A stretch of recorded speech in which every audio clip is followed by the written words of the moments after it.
오늘은 침묵할 수 없는 소식이라는 제목으로 함께 말씀을 나누겠습니다. 오늘 본문 말씀의 배경을 먼저 여러분들에게 좀 이야기를 하겠습니다. 지금 나병 환자 이야기는 아마 여러분들이 들어봤을 수도 있고 처음 듣는 분일 수도 있는데, 이 나병 환자가 있었던 이때는 북이스라엘의 아합 왕이 통치하던 그런 시기였습니다. 아람 왕 벤하닷이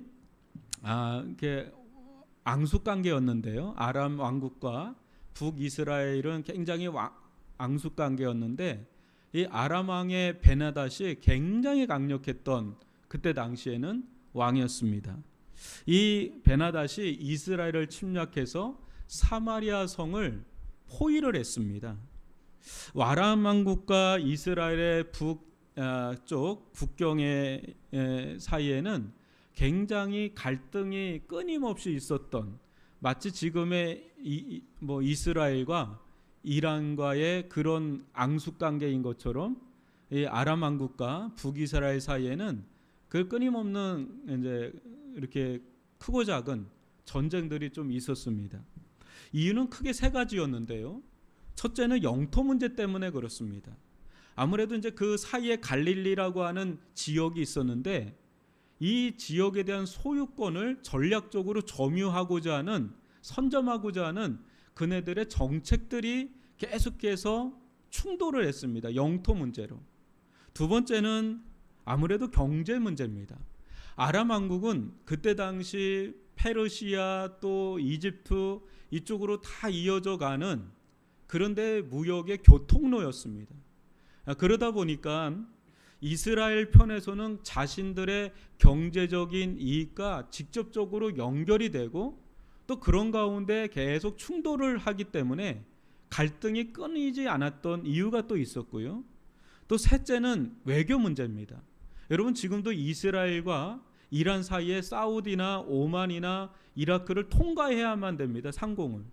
그런 것들이 있기 때문에 외교 전쟁이 굉장히 치열한데, 이때도 아람 왕국과 북이스라엘은 주변 국가를 서로 자기들의 친화적으로 만들려고 하다 보니까 그런 데서 또 끊이지 않는 갈등이 또 있었던 때가 바로 아람 왕국과 북이스라엘 사이에 있었던 전쟁과 갈등이었습니다.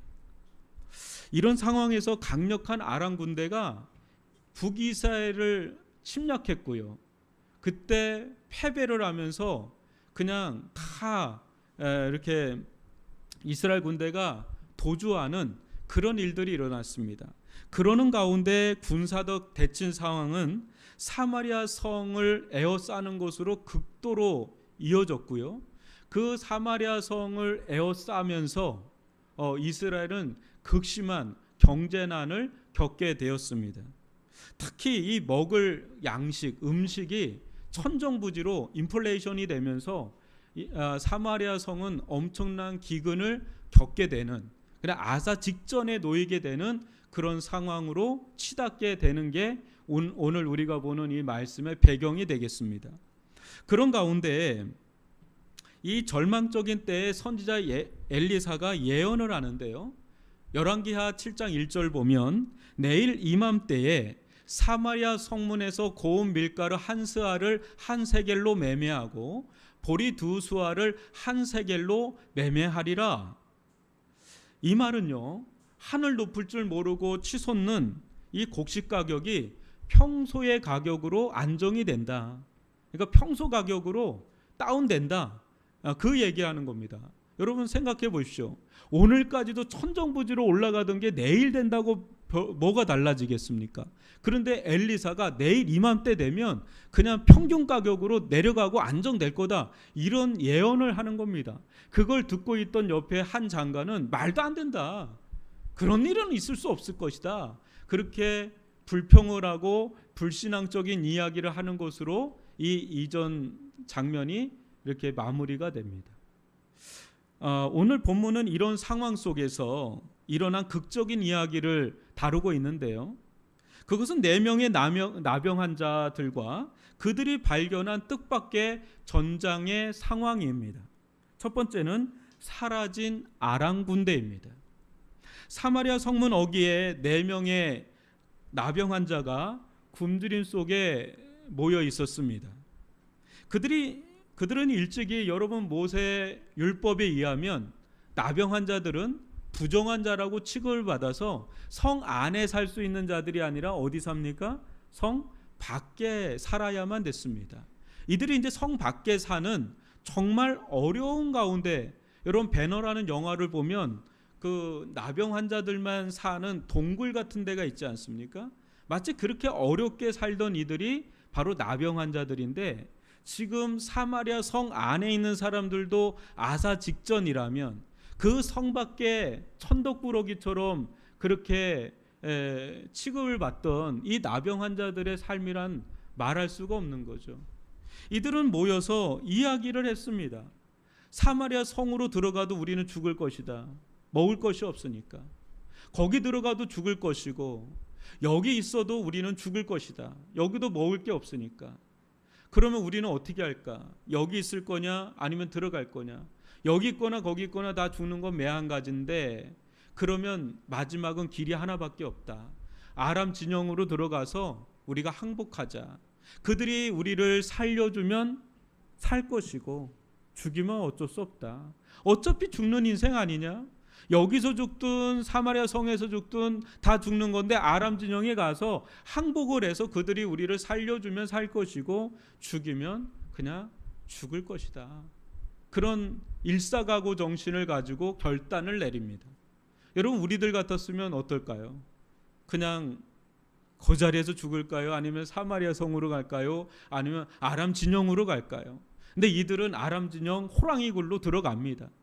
그런데 이게 웬일입니까? 들어갔는데 밤에 갔는데 아무도 없는 거예요. 아람 진영에 개미 새끼 한 마리도 없이 아무도 없는 겁니다. 이는요, 하나님께서 밤중에 이스라엘을 구원하기 위해서 하나님께서 이 밤중에 기적적인 사건을 베푼 후였기 때문에 그렇습니다. 아람 진영에 갑자기 말발굽 소리가 들리고 큰 대군의 소리가 들리면서 지축이 흔들리는 그런 어마어마한 소리들이 막 들리니까 이들은 혼비백산 모든 것을 다 내려놓고 주랭랑 나살려라 하고 주랭랑을 친 이후에 갔던 것이지요. 이게 어떻게 된 일이죠? 여러분, 아람 진영에서 들었던 소리는 실제 있었던 소리일까요? 아니면 환청일까요? 실제 있었던 소리는 아니죠. 실제 이스라엘 백성은 여전히 사마리아 성에서 꼼짝달싹 않고 그냥 덜덜 떨면서 있었어요. 그런데 아람 진영, 그 모래알처럼 메뚜기처럼 가득 찬 그 아람 진영 가운데는 엄청난 대군의 소리, 꽹가리 소리, 징 소리, 그리고 막 말발굽 소리, 막 이런 것들이 막 들리니까 이들은 혼비백산을 했는데 실제 이것은 환청에 불과합니다. 그러나 그들에게는 그게 실제처럼 들렸기 때문에 그들은 정신이 없었고요. 그런 가운데 아람 진영에 있던 군대 장관들 또 군대 지도자들은 이르기를, 열왕기하 7장 6절을 보면 이스라엘 왕이 햇사람의 왕들과 아람 왕들에게 값을 주고 그들을 우리에게 오게 하였다. 이렇게 진단을 하고 판단을 합니다. 이스라엘 왕이 햇사람들의 왕들과 또 애굽 왕들에게 값을 지불하고 용병들을 채용했구나. 그래서 이렇게 어마어마한 대군을 데리고 왔구나. 야, 이래다가 우리 끝난다. 죽겠다 하면서 그들은 장막도 장비도 모든 말과 나귀까지 다 내버려 두고 그냥 그들은 자기 본진으로 도망친 그 상황이 됐던 거죠. 이것은 하나님께서 이스라엘을 구원하고자 베푸신 기적적인 사건이었습니다. 여러분, 우리는 이 속에서 무엇을 좀 볼 수 있을까요? 여러분, 이들에게는 아람 군대는 도저히 이겨낼 수 없는 그런 위협적인 그런 세력이었습니다. 그런데 우리들 가운데도, 여러분들 가운데도 적지 않게 아람 군대와 같은 요소가 있지 않습니까? 도저히 맞설 수 없어 절망하게 되고 수시로 죽음의 끝자락까지 몰고 갈 수밖에 없는 해결할 수 없는 문제 여러분들 삶 속에 하나둘쯤 있을 수 있습니다. 어떤 사람은 사업의 실패로 어려움을 겪는 분들이 있고요. 어떤 분들은 경제적인 궁핍으로 어려움을 겪는 분들이 있고요. 어떤 분들은 절망적인 질병, 또 가정의 불화, 또 어떤 관계, 또 어려움, 우리들 가운데 아랑 군대와 같은 요소들은 저마다 다른 모습으로 우리들을 애워싸고 우리들을 포위하고 우리들을 억압하고 우리들을 쪼여오는 그런 것들이 있을 수 있습니다. 여러분, 이러한 때 우리는 어떻게 해야 합니까?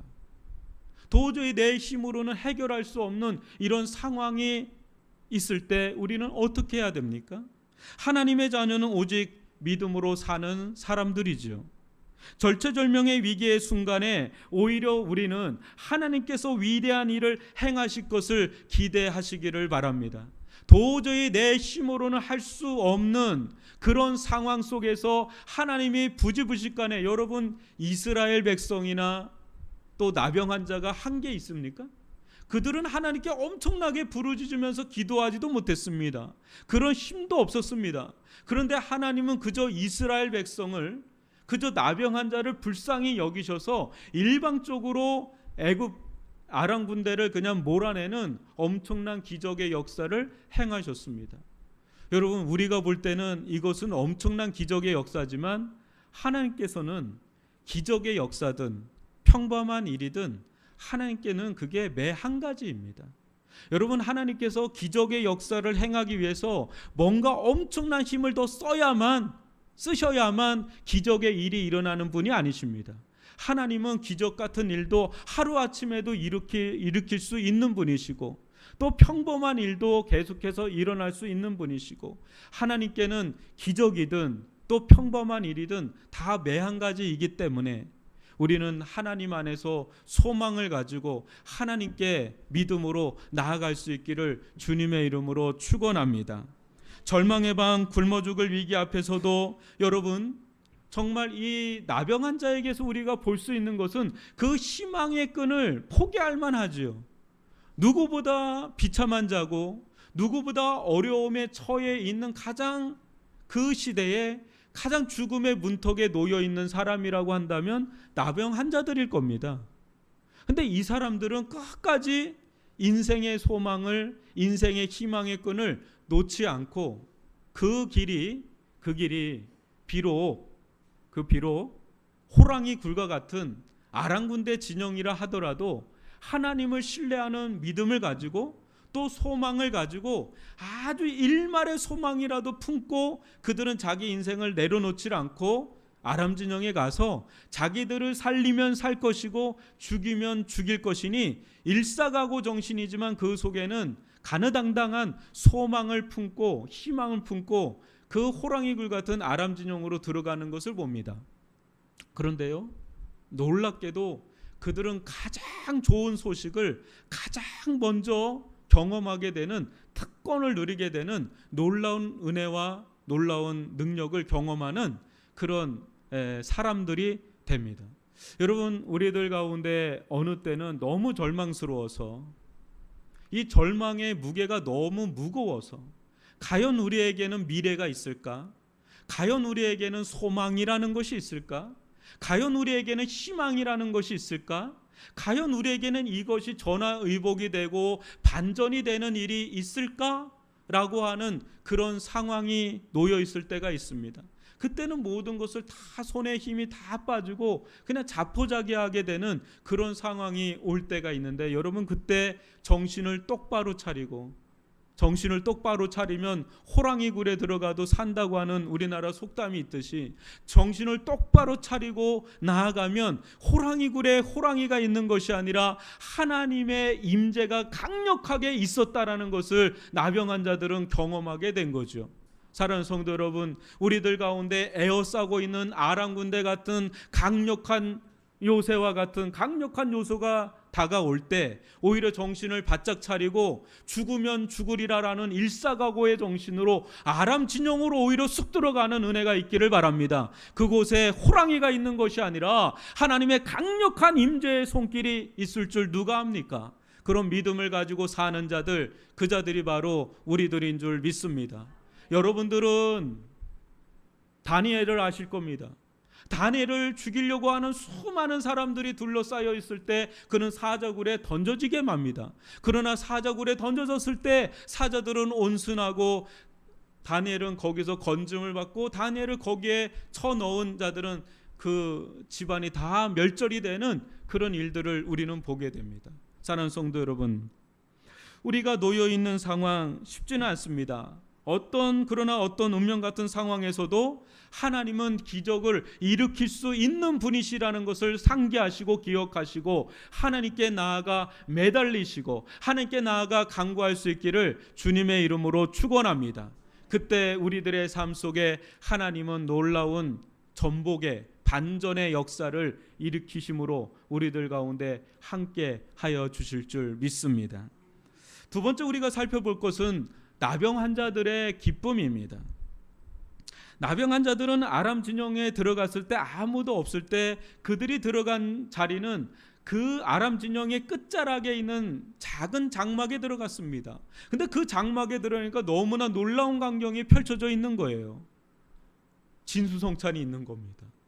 먹을 것도 너무나 풍족해서 그들은 처음으로 얼마만인지 모르게 배가 푸르도록 배가 터지도록 그렇게 아람 진영의 장막 하나에 있는 그곳에서 그렇게 음식을 먹으면서 또 주변을 보니까 주변이 다 전리품들이에요. 금은보석서부터 귀중한 의복들. 여러분 그때 당시에 그 옷이라는 거는요 굉장히 값이 비쌌습니다. 그런 옷들도 막 그냥 다 그대로 있는 겁니다.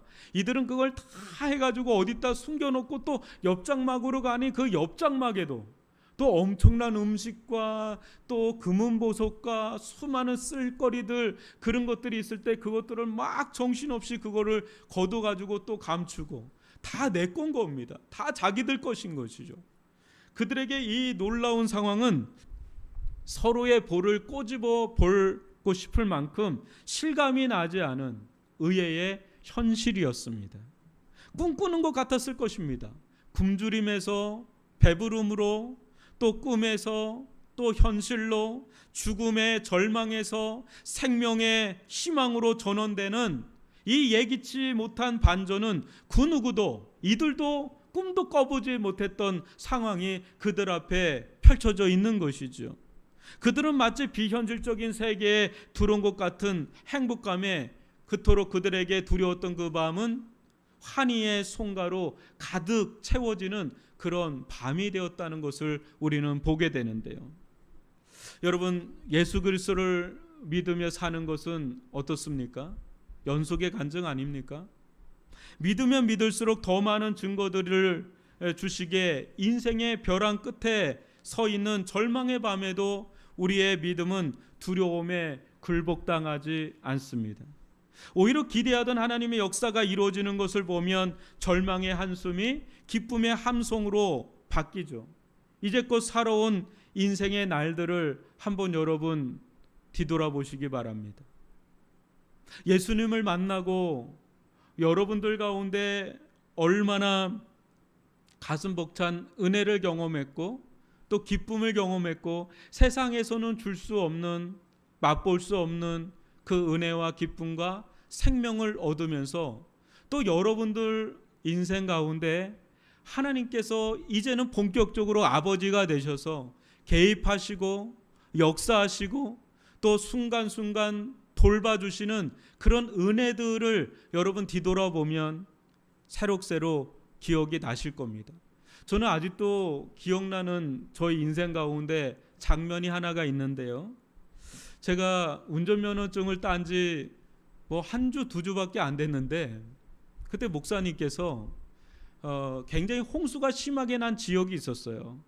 근데 그 지역의 이재민들, 수재민들 우리 교회가 도와야 되지 않겠냐 해서 물품을 잔뜩 사가지고 봉고차 15인승 거기다 잔뜩 싣고 옆에는 목사님 모시고 뒤에는 사모님 또 형제 자매들 이렇게 태우고 영동이라고 하는 지역에 충북 영동이라는 데가 있습니다.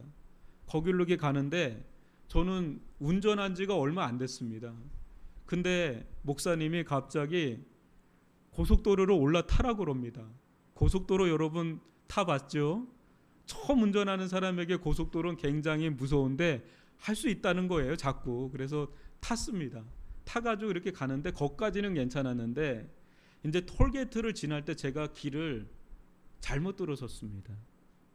거의 역주행에 가까운 그 길로 들어섰습니다. 그때 아직도 제가 몇 번 간증했지만 아직도 선명해요. 영화도 그렇게 영화를 찍을 수가 없는 게, 제가 이렇게 내리막을 가고 있는데 사람이라는 게요, 위기 순간에 굉장히 시간이 느려지면서 굉장히 360도가 다 보여요. 그 순간에 저쪽에서 큰 유조차 탱크가 들어오는데요, 딱 계산이 들어가요. 머리에서 이미 순식간에 계산이 들어가는데 정확하게 딱 정면 충돌하겠다라는 게 정확하게 계산이 되는데요, 그 수초, 그거 1분도 안 걸려요. 아주 몇 초가 안 되는 순간인데 어떤 생각이 드는지 알아요? 하나님, 저는 죽어도 되는데 목사님, 사모님, 형제 자매들 죽으면 큰일 납니다. 안 됩니다. 그게 진짜 절로 나와요. 근데 그날 제가 새벽 기도를 굉장히 강하게 했었어요. 그때 뭔가 느낌이, 제가 그 짧은 찰나입니다. 그 몇 초가 안 됩니다. 지금 얘기하는 건 몇 초가 안 되는데 갑자기 제 다리가 후두둑 떨리면서 브레이크를 막 이렇게 쭉 밟는 게 아니라 놀래면 쭉 밟게 되거든요. 근데 쭉쭉쭉쭉 이렇게 밟는 거예요. ABS 같이 쭉쭉쭉쭉 이렇게 밟으면서 저는 제동이 걸리는데, 문제는 저쪽에 있는 탱크차가 더 속도를 내는 게 느껴져요. 그 브레이크를 밟는 게 아니라 더 속도를 내는 거예요. 왜 그런가 나중에 알아봤더니 거기가 속도를 하면 쭉 오면서 그냥 부대끼는 거예요. 거기는 더 속도를 내니까 정말 영화도 그런 영화 없습니다. 여러분 어떻게 했냐면 쌩쌩하면서 10초도 그 봉고차는 앞이 보이잖아요. 10cm도 안 되는 것 같아요. 그냥 쌩쌩입니다. 그냥 영화도 그렇게 못 찍을 거예요. 그 순간에 여러분 정적이 쫙 흐르면서 톨게이트에 있는 사람들도 다 나와가지고 엄청 대형 사고 날, 그 기름 들었던 차거든요. 그게 저는 아직도 잊혀지진 않는데, 그때 놀란 가슴이 있어가지고, 제가 운전을 별로 안 좋아하는데 그때 하나님께서 우리를 살리셨구나, 보이지 않는 천사의 손길이 있구나, 그런 경험을 한 적이 있습니다. 여러분, 이게 저만의 경험일까요? 아마 여러분들 가운데 인생을 살아오면서 크고 작게 하나님께서 함께 하셔서 이렇게 이끌어 가신 그런 것들 아마 여러분 기억하실 겁니다. 여러분, 우리들의 삶 속에 아무리 절망의 밤이 깊이 들이온다 할지라도 그 속에 하나님은 살아계시고 여러분들과 함께 하시고 여러분들께 은혜를 베푸시고 능력을 베푸시는 분이시기 때문에 여러분 어떤 절망의 밤을 지나고 있다 하더라도 여러분 하나님을 의지하고 하나님께 매달리시기를 주님의 이름으로 축원합니다. 하나님께서 우리가 알 수 없는 너무나 기이한 방식으로 우리를 충분히 건져내시고도 남는 분이 우리가 믿는 전능하신 구원의 하나님이신 줄 믿습니다. 이 은혜를 누리시기를 주님의 이름으로 축원합니다. 세 번째는 침묵할 수 없는 소식입니다. 문둥병자들은 격정적인 기쁨의 시간을 보내던 어느 순간 평정심이 들었습니다. 먹고 마시느라 또 보물을 차지하느라 정신없었던 마음을 가라앉히고 조용히 자신들의 어떤 행동을 돌아보았습니다. 그때 그들은 누가 뭐라 할 것도 없이 이구동성으로 다음과 같은 이야기를 하는데요. 오늘 읽었던 말씀입니다. 사도행전 열왕기하 7장 9절입니다. 우리가 이렇게 해서는 아니 되겠도다. 오늘은 아름다운 소식이 있는 날이거늘 우리가 침묵하고 있도다. 만일 밝은 아침까지 기다리면 벌이 우리에게 미칠지니 이제 떠나 왕궁에 가서 알리자. 그들은 배불렀습니다. 그들은 많은 재산을 차지했습니다. 그러나 그것으로 만족할 수가 없었습니다. 자신들 성 안에서 굶주림으로 죽어가는 수많은 이웃들이 생각났기 때문입니다. 그들은 아직도 강력한 아람 군대가 자신들을 에워싸고 있다고 생각하기 때문에 두려워 떨면서 그 성 안에 머물러 있었습니다.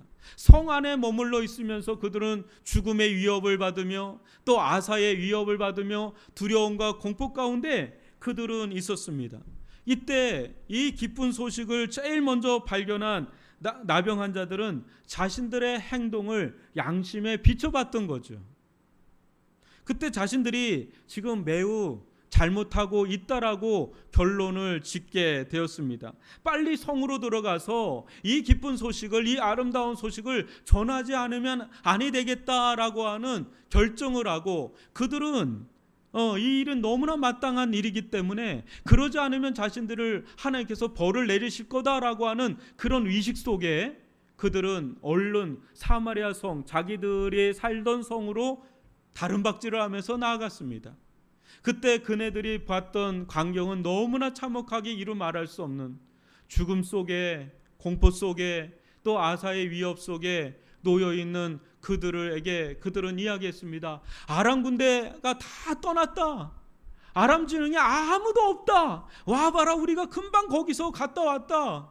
그러면서 아람 진영에 대한 소식을 전했을 때 이스라엘 백성들은 환호를 부르면서 그들의 말을 듣고 그 진영 쪽으로 달려가서 보니 그게 진짜 그들의 말처럼 아무도 없는 채, 모든 것이 다 그냥 버려져 있는 채 놓여 있는 것을 보고 그들은 그 진영에 다들 그냥 사마리아 성에서 굶주려 있던 자들이 각 그냥 장막에 들어가서 먹고 마시고 즐겁게 그 놓여 있던 수많은 그런 전리품 탈취물들도 다 취하면서 돌아오게 되는 그런 엄청난 구원의 소식이 일어난 것을 우리는 보게 됩니다.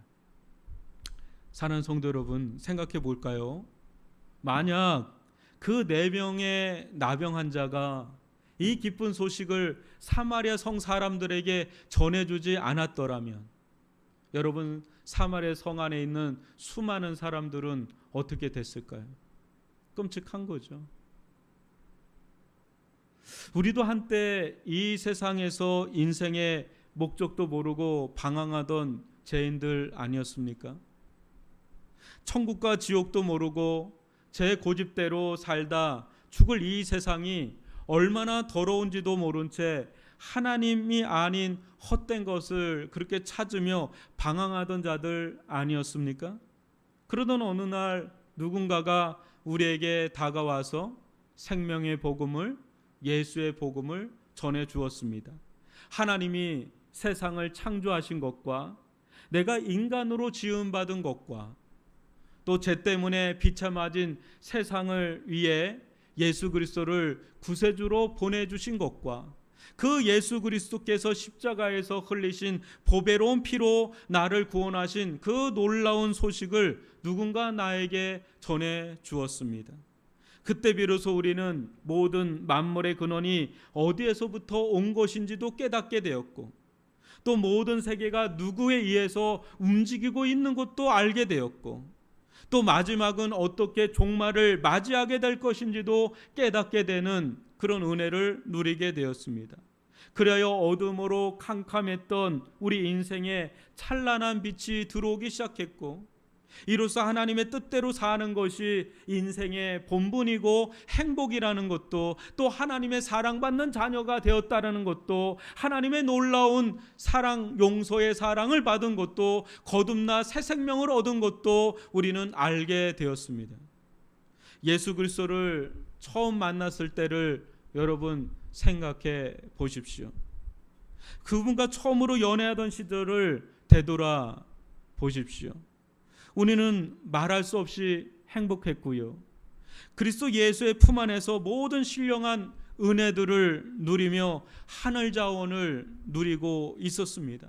교회에 오는 것이 가장 즐거웠고, 또 교회에서 주님의 몸된 교회를 섬기는 것이 그렇게 좋았고 기뻤고, 눈물 흘리면서 기도했고 사랑을 나누었고 서로를 섬겼고 또 이 좋은 복음을 나만 알고 있으면 안 되겠기에 누군가에게 이 복음을 전해야 되겠다라고 하는 그런 마음으로 즐거이 전도하고 헌신하는 일들이 있었고요. 누구라도 이 복음을 듣고 거듭나서 하나님께로 돌아오고 살아났다라고 하는 구원을 받았다라고 하는 소식을 들으면 그 일이 꼭 내 일인 것처럼 그렇게 기뻐서 즐거워했던 그런 때가 여러분 다들 있었을 것입니다.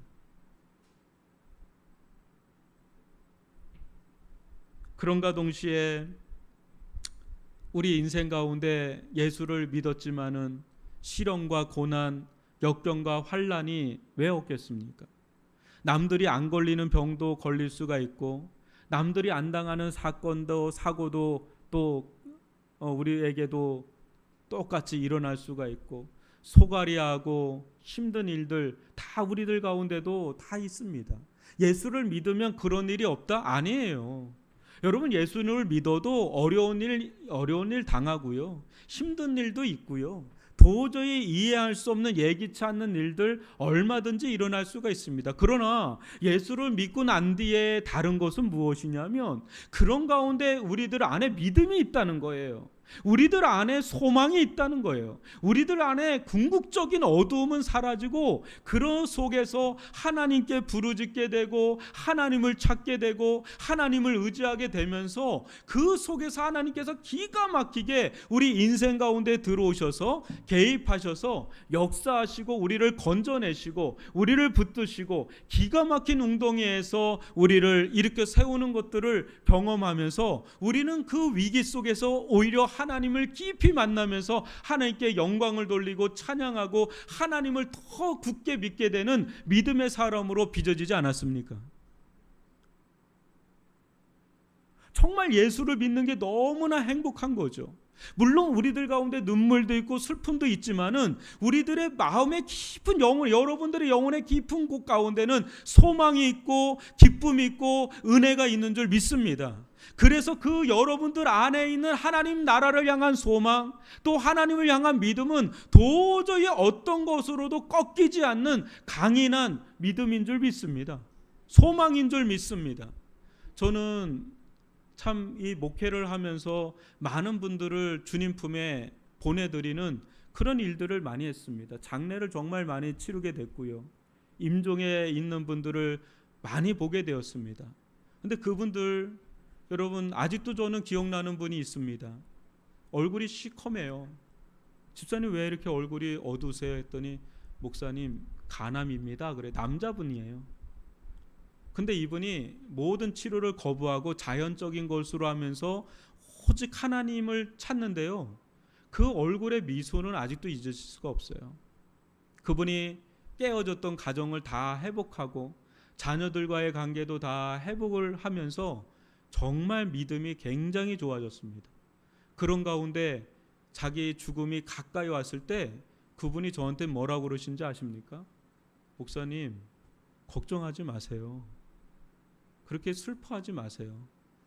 저는 우리 가족, 제 아내 또 아이들도 많이 자랐고 다 잘 되는 걸 보고 너무나 마음이 기쁩니다. 부상 3남자인데 그러면서 목사님 저 이제 하나님 나라 갑니다.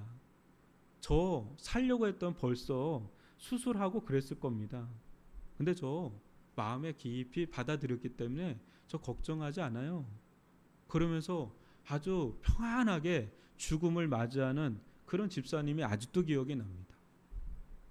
여러분, 우리 인생 가운데 하나님께서 함께 하시고 힘주시고 이 모든 것들이 어디로부터 주어진 것입니까? 어느 날 우리에게 복음이 들어왔고 복음을 통해서 우리가 하나님의 자녀가 되었고 하나님을 아버지라고 부르고 난 뒤에부터 우리 인생 가운데 하나님의 놀라운 은혜가 함께 하고 있다는 것을 우리는 부인할 수가 없습니다. 그러나 여러분 지금 우리가 어떻게 살고 있는지를 한번 생각해 볼까요? 아직도 우리 사랑하는 가족들 중에 불신자들이 있음에도 우리는 이전에는 그네들을 위해서 눈물을 흘리면서 기도를 했었습니다. 그러나 어느 순간 아유 도저히 이제는 안 되는가 보다 이렇게 자포자기하는 마음이 있지는 않습니까? 또 우리들 가운데 또 복음을 전해야 될 또 누군가 지인이 있고 친구가 있고 또 우리의 이웃이 있는데 어느 순간에 이들을 위해서 마음 아파하며 슬퍼하며 눈물이 그친 적이 오래되지 않았습니까? 왜 그렇습니까? 우리가 처음 예수님을 만났을 때는 그 감격에 겨워서 내가 우리 모든 집안을 내가 아는 사람들을 다 구원하리라 이런 마음이 있었지만 어느 순간인가 우리들 마음 가운데 이 복음의 감격이 사라진 것은 아닙니까? 여러분 죄송하지만 여러분이 알고 있는 분들은 영원히 여러분들 곁에 있을 분들이 아닙니다. 언제 어떻게 먼저 또 어떻게 될지 우리들도 모르는, 여러분 우리에게는 시간이 많은 것 같아도 또 시간이 많이 있지가 않습니다. 어느 목사님께서 호주에서 있었던 일인데요.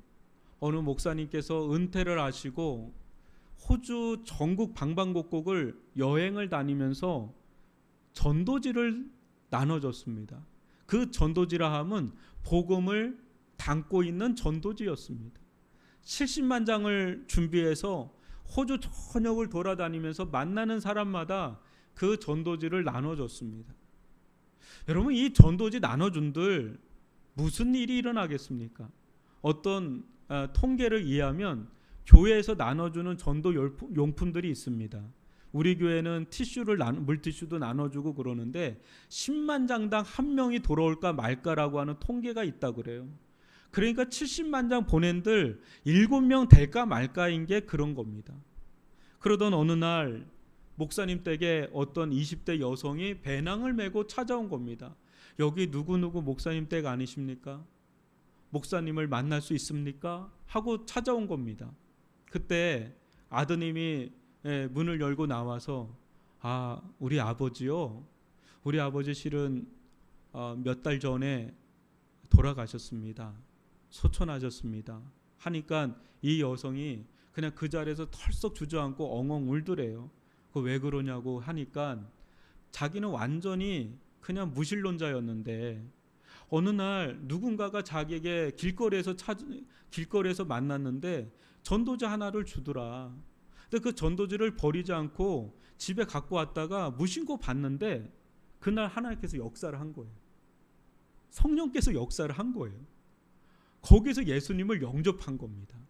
예수님을 영접하고 나니 자기가 깊은 절망 속에 있었는데 거기서 예수님을 만나고 거기서 자신이 벗어나게 된 겁니다.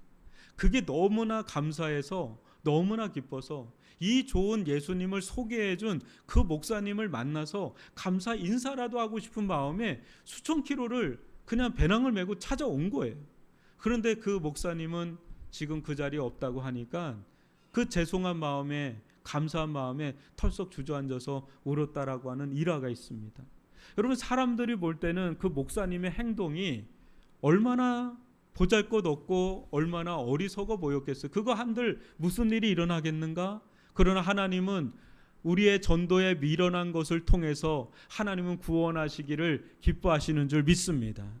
사랑하는 성도 여러분, 성경은 믿는 우리들이 하나님의 복음, 예수의 복음을 전하지 않으면 화가 있을 거라, 그런 천벌을 받을 거다, 그런 말씀은 없어요. 그러나 수많은 자들이 이 좋은 소식을, 이 아름다운 소식, 이 기쁜 소식을 전하지 않으면 내게 화가 임할 것 같은 그런 의식 속에서 살아갔습니다. 왜일까요? 그 이유는 사람들을 살릴 복음을 내가 아는데, 사람들을 살릴 복음을 내가 가지고 있는데 이게 나만 살고 내가 다른 이들에게 이것을 침묵하고 있다면 이것은 양심에 찔리는 거죠. 양심에 찔리는 거죠. 여러분 주변에 여러분이 아니면 복음을 들을 수 없는 이들이 있습니다. 저는 저를 만나는 분들이 있고 여러분은 여러분들이 관계를 맺고 만나는 분들이 있습니다. 그런 가운데 여러분들 주변에 혹 단 한 번도 복음을 들어본 적이 없는 분이 혹 있다면, 여러분 그분들에게 적어도 인생 가운데 단 한 번이라도 제대로 된 복음을 들을 수 있는 기회를 열어줘야 되는 거 아닙니까? 아니에요? 제가 어제 옆에 우리 교회에 이렇게 여기 강장에서 이렇게 전단지 돌리는 아주머니들 계시는 거 아시나요? 그분들이 어디 쉴 곳이 없어요. 그런데 이제 한 몇 개월 전부터 13층인 저희들 여기 와서 목사님 여기서 쉬어도 되나요? 그러면 제가 마음껏 쉬세요 그래요. 그래서 안에서 쉬어도 돼요. 근데 안에는 안 들어오세요. 근데 밖에서 막 음식도 먹고 막 그래요. 그래도 그냥 그렇게 하시라고 하는데, 제가 어제는 계속 있다가 처음으로 아주머니 다음 주에 저희 교회가 예수 생명 축제가 있는데 11시에 합니다. 다음 주에 저희 교회 오실 수 있겠어요? 그러니까 그분이 그 얘기예요. 목사님, 저 예전에 교회 다녔었어요. 근데 다음 주에 제가 일이 없으니까 12시부터 일이 있어요. 11시인가요? 11시에 그럼 나오겠습니다. 그러시던 거예요. 또 여기 일하시는 아저씨들이 있어요. 그분한테도 제가 용기를 내서 아저씨 다음 주에 저희들 예수 생명 축제가 있는데 11시에 좀 오실 수 있겠어요? 했더니 그 아저씨 똑같은 얘기를 해요. 목사님, 저 어렸을 때 교회 다녔어요. 그러는 거예요. 꼭 오세요. 한 번이라도 꼭 오세요. 여러분, 전도라는 게 어려우면 어렵지만 누군가에겐 그게 기적 같은 일이 일어날 줄 누가 알겠습니까? 여러분, 저 같은 경우는요, 단번에 믿은 사람이 아니에요. 20살 때 예수님을 믿었는데요, 고등학교 때 저한테 예수의 복음을 전한 친구들이 없었어요. 근데 20살 때 저에게 노 교수님이 저한테 복음을 전했는데 1년 동안 얼마나 뺀질이었는지 몰라요. 정말 기도해 주시고 정말 애를 써 주시고, 제가 사는 고향까지 와서 진짜 저를 어떻게든지 교회 데리고 와서 예수 믿게 하려는데 제가 1년을 버팅기다가, 근데 1년 동안 그분들이 공을 들이고 사랑을 해주고 기도를 해주면서 제가 1년쯤 지났을 때 뜨겁게 예수님을 만나고 목사가 됐습니다. 여러분, 목사 되는 거 그거 제가 한 것도 아니고요. 하나님을 만나니까 목사도 되더라고요. 저 교회 안 좋아했어요. 고리타분하고 저 사람들은 일요일날 왜 저기 가나 뭐 이런 생각이 있었던 사람인데, 지금 제일 이해 안 가는 사람들이, 교회 안 오는 사람들이 이해가 안 가요. 이렇게 변했어요. 여러분, 이게 제가 한 게 아니라 누군가 저한테 복음을 한 번만 전한 게 아니라요, 복음을 믿을 때까지 눈물 흘리면서 애썼던 그분들의 애씀이 없었다면 저는 이 자리에 없었을 거예요. 저만 그랬까요? 아마 여러분도 단번에 나는 처음부터 예수님 믿었다 한 사람도 없을 거예요. 수없이 많은 복음의 기회가 주어졌을 거고, 어느 날 여러분들 가운데 복음이 들어와서 거듭나게 됐을 겁니다. 여러분, 적어도 우리 남편에게, 우리 아내에게, 우리 부모님에게, 사랑하는 우리 자녀들에게, 내 친구들에게, 이웃에게, 지인에게 그런 기회를 우리가 침묵하고 있다면 그거는 우리가 너무한 사람들 아닙니까? 그거는 아니죠, 그죠? 그래서 우리 주변에 여러분 한 사람이라도 좋으니까 목사님 일주일 만에 누가 오겠어요? 아니에요, 여러분. 하루만 해도 와요. 올래면 와요. 그리고 하나님께서 오자마자 변화시키는 사람이 있더라고요. 오자마자 은혜를 주시는 사람이 있더라. 그거는 우리의 영역이 아니에요. 우리가 할 수 있는 건 데려오는 겁니다. 그러면 하나님께서 그네들에게 복음을 전달해 주시고 그들 가운데 이 기쁜 소식을 성령을 통해서 집어넣을 때 놀라운 구원의 역사가 일어날 줄 믿습니다. 오늘 우리 나병 환자의 이야기를 한번 들어볼까요? 그들은 굳이 사마리아 성에 가지 않아도 돼요. 그냥 자기들이 먹고 마시고 자기들끼리 잘 살면 됩니다. 그러나 그들 마음 가운데 자기들의 동포가 너무 생각나는 거예요. 아사 직전에 있는. 여러분, 우리는 알죠. 예수를 믿지 않으면 그네들의 끝 운명이, 마지막 운명이 어떻게 될지를 알기 때문에 그 심정을 가지고 우리 주변에 있는 사람들, 그네들에게 복음을 전할 수 있는, 들을 수 있는 기회를 제공할 수 있기를 주님의 이름으로 축원합니다. 하나님께서 그 일을 얼마나 기뻐하실지를 생각하면서 여러분들의 입술과 여러분들의 발걸음이 기쁨의 발걸음, 즐거움의 발걸음, 생명의 발걸음이 될 수 있기를 주님의 이름으로 축원합니다.